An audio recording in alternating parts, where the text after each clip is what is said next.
Hey guys, welcome back to my channel that is Concept Class and where all concepts are crystal clear. So आज की इस video में हम बात करने वाले हैं क्राइसिस मैनेजमेंट होता क्या है, हम इसका मीनिंग, एग्जांपल्स और क्या गोल होते हैं क्राइसिस मैनेजमेंट के, ये सारी बातें डिस्कस करेंगे। वीडियो में आगे बढ़ने से पहले फीस सबमिट कर दें, जो कि वीडियो को लाइक करना एंड चैनल को सब्सक्राइब करना। इसके अलावा अगर आप किसी टॉपिक पे वीडियो चाहते हैं तो आप मुझे इस टॉपिक का नाम कॉमेंट में बता सकते हैं, मैं इसके ऊपर वीडियो बना के अपलोड कर दूंगा। तो चलिए वीडियो को स्टार्ट करते हैं।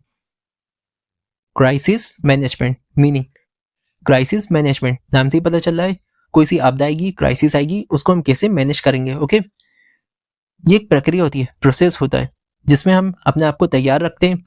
कोई सभी अनएक्सपेक्टेड डैमेजिंग इवेंट्स होते हैं, यानी कोई सी भी आपदा आ जाती है, उसके लिए हम अपने आप को तैयार रखते हैं। उस आपदा को मीन्स उस क्राइसिस में हम रिस्पॉन्ड कैसे करेंगे और हम उस इवेंट के बाद, यानी जो भी आपदा आई थी उसके बाद अपने आप को रिकवर कैसे कर सकेंगे, ताकि हम जो भी हार्म ऑर्गेनाइजेशन, कम्युनिटी या इंडिविजुअल्स को वो कम से कम रख सकें।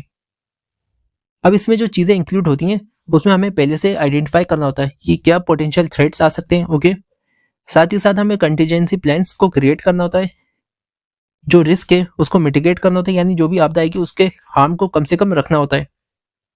अलग अलग स्ट्रेटजीज को इम्प्लीमेंट करना होता है ताकि हम क्राइसिस को हैंडल कर सकें इफेक्टिवली, उसके नुकसान को कम से कम रखते हुए।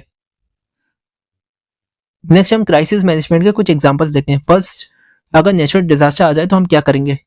एक कंपनी है, उसने डिजास्टर रिस्पॉन्स प्लान बनाया कि भाई कल को अगर फ्लड्स आ जाती है, अर्थक्वेक्स आ जाते हैं या हरिकेन्स आ जाते हैं तो हम उससे कैसे निपट सकेंगे। ओके, इसमें क्या करेंगे, वो इवैक्यूएशन प्रोसीजर्स चलाएंगे, यानी उनकी जो बिल्डिंग होगी जहाँ पे वो एम्प्लॉयज काम कर रहे हैं उसको खाली करवाएंगे।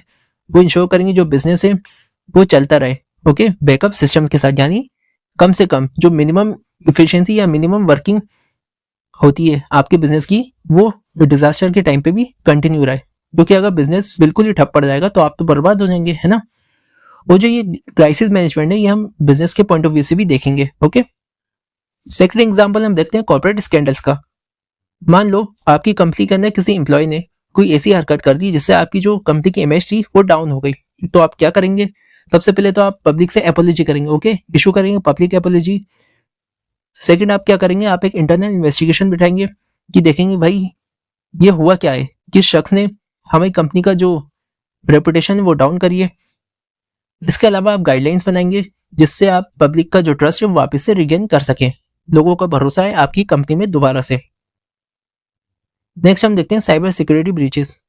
मान लिया आपकी कंपनी में जो पब्लिक का या आपके एम्प्लॉयज का या फिर कस्टमर्स का जो डाटा था वो ब्रीच हो गया, तो इससे होगा क्या, जो आपकी कंपनी उसकी रेपुटेशन तो डाउन होगी, साथ ही साथ जो आपके कस्टमर्स और एम्प्लॉयज होते हैं उनको भी ये चीज़ इफेक्ट करेगी, क्योंकि उनका पर्सनल डाटा लीक हो गया है ना।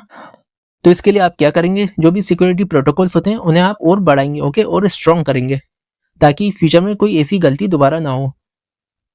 देन फोर्थ एग्जाम्पल हम देखते हैं पेंडेमिक्स का। पेंडेमिक्स के टाइम पे गवर्नमेंट ने क्या करा था, लॉकडाउन को इम्प्लीमेंट कर दिया था, वैक्सीन बांटी थी, लोगों को वैक्सीनेशन करवाया था, साथ ही साथ फाइनेंशियल रिलीफ दी थी सिटीजन्स को। इसका बेस्ट एग्जांपल है कोविड-19। ओके, लास्ट आते हैं गोल्स। क्राइसिस मैनेजमेंट के क्या गोल्स होते हैं। फर्स्ट होता है मिनिमाइज इम्पैक्ट, जान माल का जो भी नुकसान होता है उसे कम से कम रखना होता है। सेकंड, इंश्योर कंटिन्यूटी, हमें इंश्योर करना होता है जो एसेंशियल सर्विसेज होते हैं वो पेंडेमिक के या फिर डिजास्टर के टाइम पे एंड डिजास्टर के बाद कंटिन्यू काम करते रहें।